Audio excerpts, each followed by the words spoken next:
Welcome to Golf Channel Academy. I'm your host, Martin Hall. We're here at Grand Cypress Golf Club in Orlando, Florida, and I am delighted to be joined by Padraig Harrington. He is a 3-time major champion, 6-time Ryder Cup player, 30 worldwide wins. You don't do that without a fantastic short game. Great to be with you. Let's understand how you hit so many great short game shots. Yep, this has always been the strongest part of my game. I grew up with no practice range, so all the practice time I did as a kid was basically around the short game area. To be honest, as a kid I wouldn't have known what I was doing. I just got the ball close to the hole. But over the years I've learned a bit from watching my amateur partners in Pro-Ams. So we're just going to really start off by covering the basic chip. Once you get this right, then you can start doing the fancy stuff. So what I tend to see with a lot of amateurs is they set up reasonable, but as they go to hit the golf ball, they want to get it in the air and they fall back onto their right leg. So essentially their centre of gravity, their sternum, as they're coming in to hit it, is going backwards. If this is going to go backwards, you're going to hit behind the ground and get that double hit. So for me, because in this chip shot you don't have that much time to transfer your weight, I like to see amateurs set themselves very much on their left leg. So as you can see, once I set up on my left side, my sternum moves right on top of the ball or even left of the ball. So watch what happens when I take a practice swing. My practice swing is actually about 4 or 5 inches left of the golf ball. Whereas most amateurs, as they're coming in, their practice swing is brushing the grass 8 inches behind the ball. If you continually practice like this, you're never going to get a good contact. Your hands are going to be very active. All sorts of funny things are going to be happening. You might get the knees going if you're back here. So you're going to get a lot of this. Even have a fresh air like I just did there. Whereas if you sit on your left-hand side and always make sure your practice swing is left. If you're chronic, even making sure it's a foot left of the ball. Once you're on that left side, sit up there, then you can hit that nice quality strike. So when you are setting up there, Padraig, how much weight would you feel you have on your left side there? Would it be 70% maybe? As much as you can get there. Basically my heel is off the ground. I'm exaggerating it here. I've pushed the ball forward, I've pushed my weight forward, I've taken my heel off the ground. I'm all the way here. I'm 95% over here as my practice drill. On the golf course, because I've got used to it, I'm reasonably comfortable on the golf course.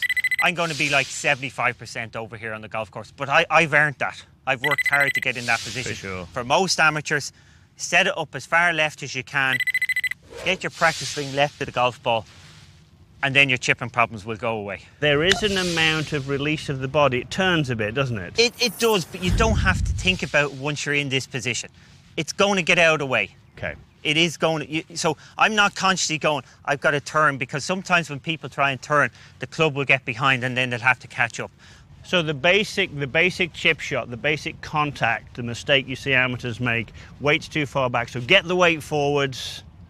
They can either be too far back to start off with, or what tends to happen is they start in a reasonable position and move back. They don't have the time to get forward, so they're hitting from behind it, and that means their hands get active and they get this funny sort of hit, all sorts of lack of control.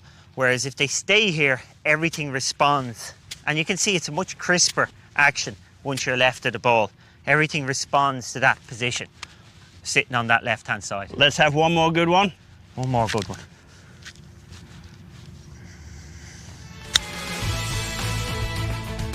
Very nicely played. Now that's a great foundation to get us going.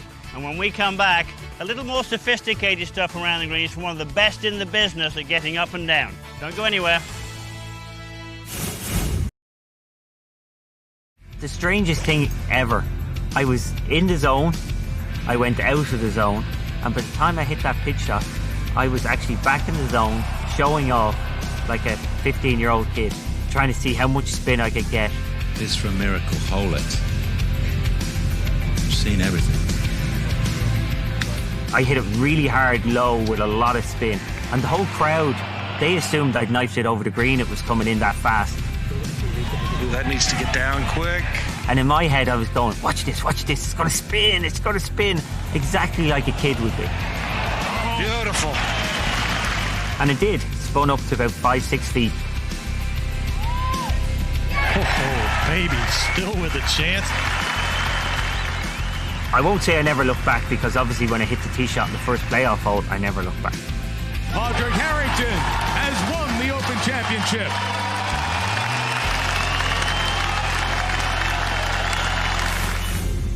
We're back with Padraig Harrington. When you won the 2007 Open Championship, you were #1 in scrambling, up and down 76% of the time for the week. Fantastic.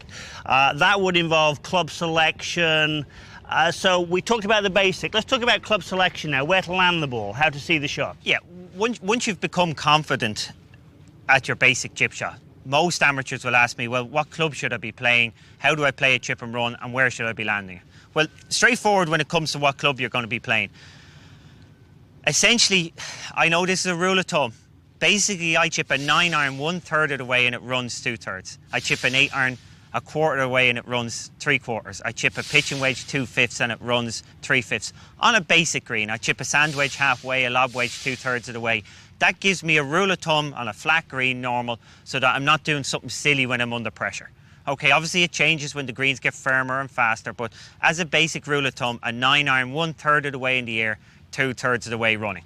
Okay, outside of that then, we're essentially trying to pick a spot to land it on. I will always say, here we are, we've got 8 yards of fringe and 5 yards of green. For an amateur, if you can use your putter, always use your putter. So my first choice, and you'll see me do this in tournaments, under pressure especially, I will take the putter out. But there's one difference between me and amateurs. I'll have practiced this in my practice rounds so that I understand how much drag there's going to be on the fringe. Now, we all realise the first couple of feet, like if you've only got, say, 6 feet of fringe and you're hitting a long putt, the ball's going to be going too fast through that, so it's not going to make any difference. But here we've got 8 yards of fringe, so I do need to have a feel for this. I already have hit a putt, by the way. This is my first effort at this. So it's going to drag a little bit.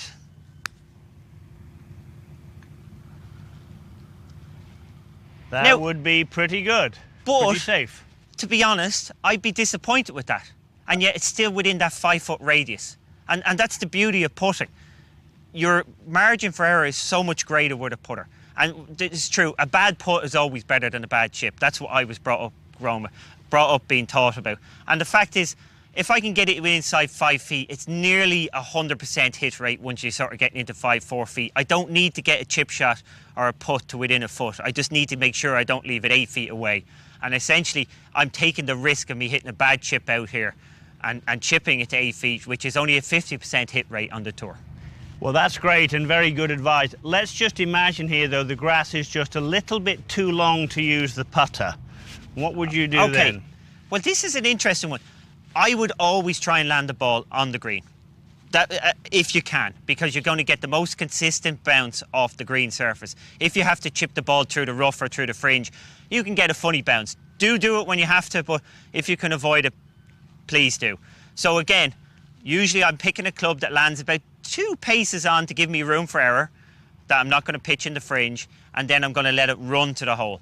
But I have a very interesting choice on this particular one here. As we can see here, we have a downslope short of the green, and then the green is quite flat for the 15 feet of green. So I'm going to try and land my ball as close to the end of that slope as I can, because if I mishit it and I land on the downslope, it's going to kick forward to the exact same place as if I hit a good chip. So basically I've widened my area of miss here because of the downslope. So the key is here, if you have slopes in the green, always pitch the ball at the bottom of a slope. And in modern greens, you have a lot of hollows.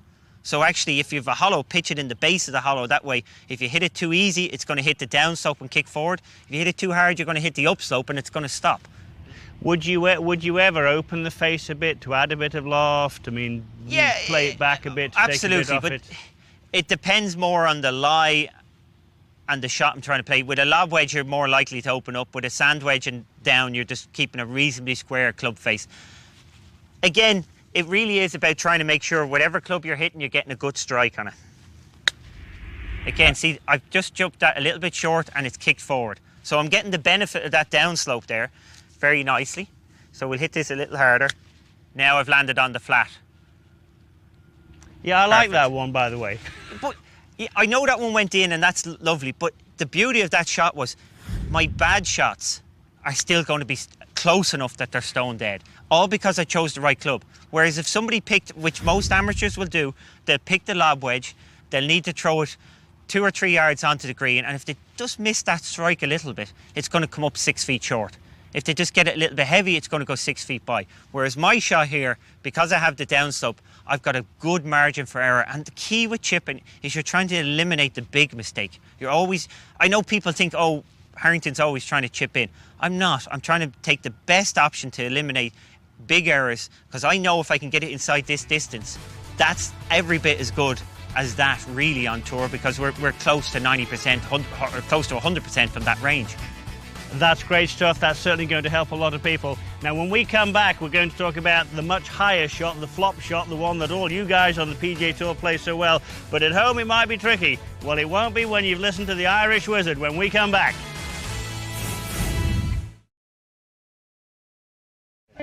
One more. Really open that face. Spank that baby. See, shut again. Love that sound. Love that sound. Always up on that left-hand side. Yeah, great. No Great. hang back. Hang back bad. Hang back very bad.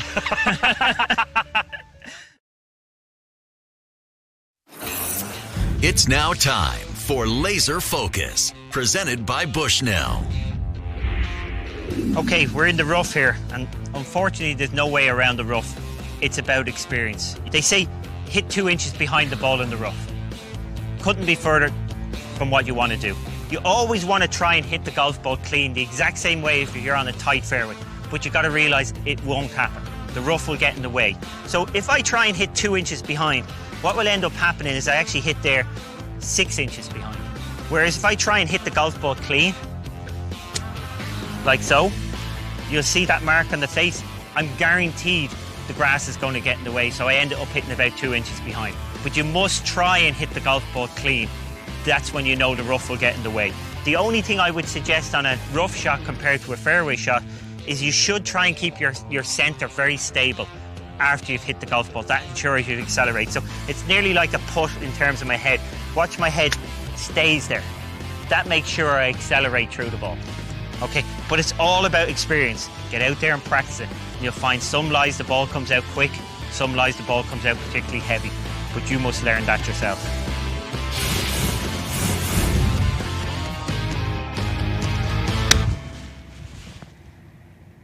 That would definitely be a wonderful example of a flop shot right there. I'd love to know how you did it. That was first take. Yeah, flop shots. Essentially, obviously these are high end. So, you know, once you've mastered the basics, we're going to move on to this. So a couple of things are happening when I'm hitting a flop shot. One, I basically put the club down first and establish how much loft I'm going to put on it. And then I work my body around that, okay? So that would be the first thing. So you can see if I've opened up the club face, all of a sudden my feet are going to aim left, basically open up. All rule of thumb is every degree you open the face up, your feet will aim left. So if you have a 30-degree open face, you aim 30 degrees left. That would be the basic rule of thumb. From there, okay, the swing thought you've got to have when it comes to flop shots, and this is the opposite of a golf swing, as long as you can go and then as slow as you can go in the downswing. So as a kid, I would have practiced, well, one, I would have practiced with the house windows in front of me. I used to practice over a tree. But essentially what me and my friends would be doing is we'd be trying to take the longest swing and make the shortest flight. I think I should learn to do that in the golf course. You see that jump back? So, if anything, I actually think of Fred Couples here. He was always great at the flop shot, and it was long and slow then coming down. So we're trying to actually, we don't decelerate, but you actually feel like you're decelerating. So that's the exaggeration of it. So now, once you're getting the confidence of that, funny enough, for me to get to the hole, which is only 13 yards away, that's actually quite a hit for me. I have to really get into this. You can see how hard I went at that to try and get it there. So I practice slow, whereas when I go to play then I don't necessarily think about it, I think where I'm going, but it gives me the confidence of doing it. As regards to technique, again, the biggest key here is, as you open up the club face, your stance will open. But what you see people who struggle with this shot do, now that their stance is open, they go out on the outside, which is too much, and then all of a sudden they've nowhere to go, and then they drop it back on the inside. And once they get, if you get that motion, you're going to get this funny sort of hit. That was actually nice, wasn't quite a shank, but that's exactly what's going to happen. You'll see that more in the bunkers. If you go out and then you flop inside, you're going to drop too much in the inside. So the key here is set up open, but take it back on your body line, which is actually, it's going to be an in-to-in swing across the ball. So in, and make sure you get left as you're coming across it. Well, that's terrific for this shorter one under all sorts of circumstances. Obviously, we've got one that's a good deal farther there. I think probably, oh, I don't know. What would you think that is, that far flag? I actually do measure my yardages for these things, just to, because even though I'm at the edge of the green here, I've actually got close to a 40-yard shot. So you sometimes need to remind yourself how far away you are from the hole, even though you're close to green. So that's 40 yards. Again, all I'm doing in this situation is I'm actually not going to open up the face as much. I've got a 58-degree wedge, so a little bit open.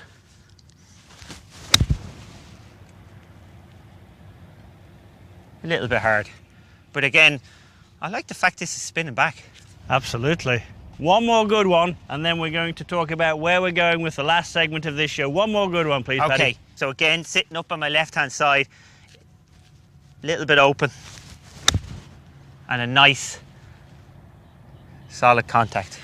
So we've talked about the flop shot, we've talked about the 40-yard shot. The only place we've got left to go is the beach, the sand. I think you know something about that, don't you? This would be statistically where I'm ranked best on the tour. I think. Well, I can't wait for that one. We're coming right back with Paddy in the bunker.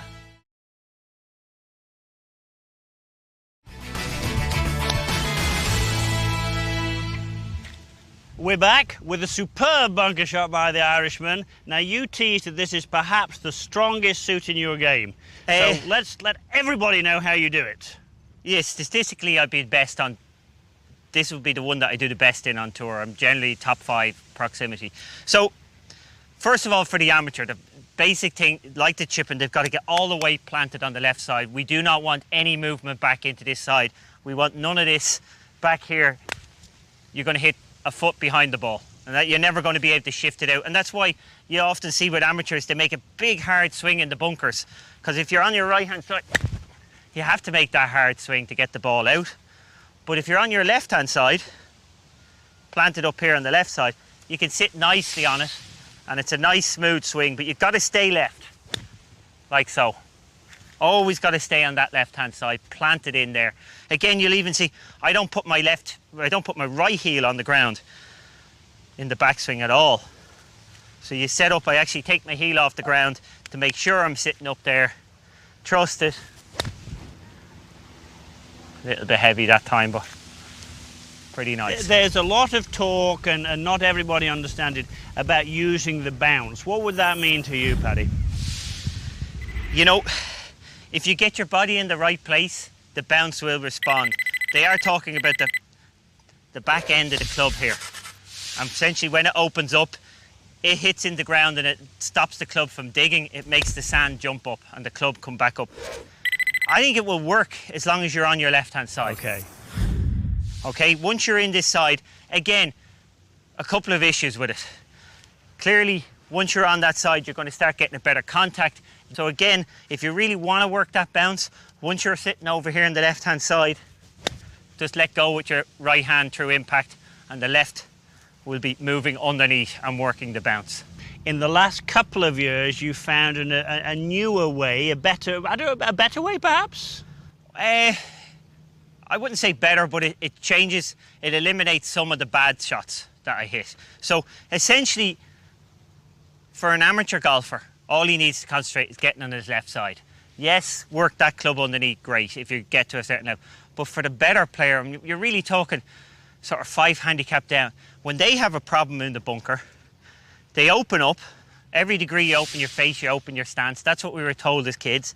They take it back on the outside, and then they drop it on the inside, and they lead with this heel. That gets shanks and low ones coming out to the right. So the one thing you don't want to get in a bunker shot is any drop back. So I actually set up the opposite now. I set up closed, take it back on my body plane. I'm not taking it inside, I'm taking it on my body plane. It is into it. But I actually then, because I'm inside here, I actually then work to come over the top. which is the opposite. So most people are trying to swing on playing across the ball. I'm actually shutting myself down, and in practice I'll aim right at the flag and I'll make myself pull the ball. So I'm actually coming over the top, eliminating any want to get underneath it here and get that squirrely one running out to the right. It's absolutely fascinating. As I said, I don't see anybody else doing it, but for me it's worked very nicely. I get on the course I'll be very square, but in practice I'll even be a little short, and I'll force myself to come over the top and pull it. So when you pull it, you get lots of spin on it as well. That was a superb sound as you hit that one. So as we come in here to finish this show, let me thank Grand Cypress for hosting us here today. It's a home of a Golf Channel Academy here in Orlando. Let me thank the 3-time major champion for so openly sharing these secrets. And let me thank you for watching. I've enjoyed it. I think you've enjoyed it. I'm sure you've enjoyed it.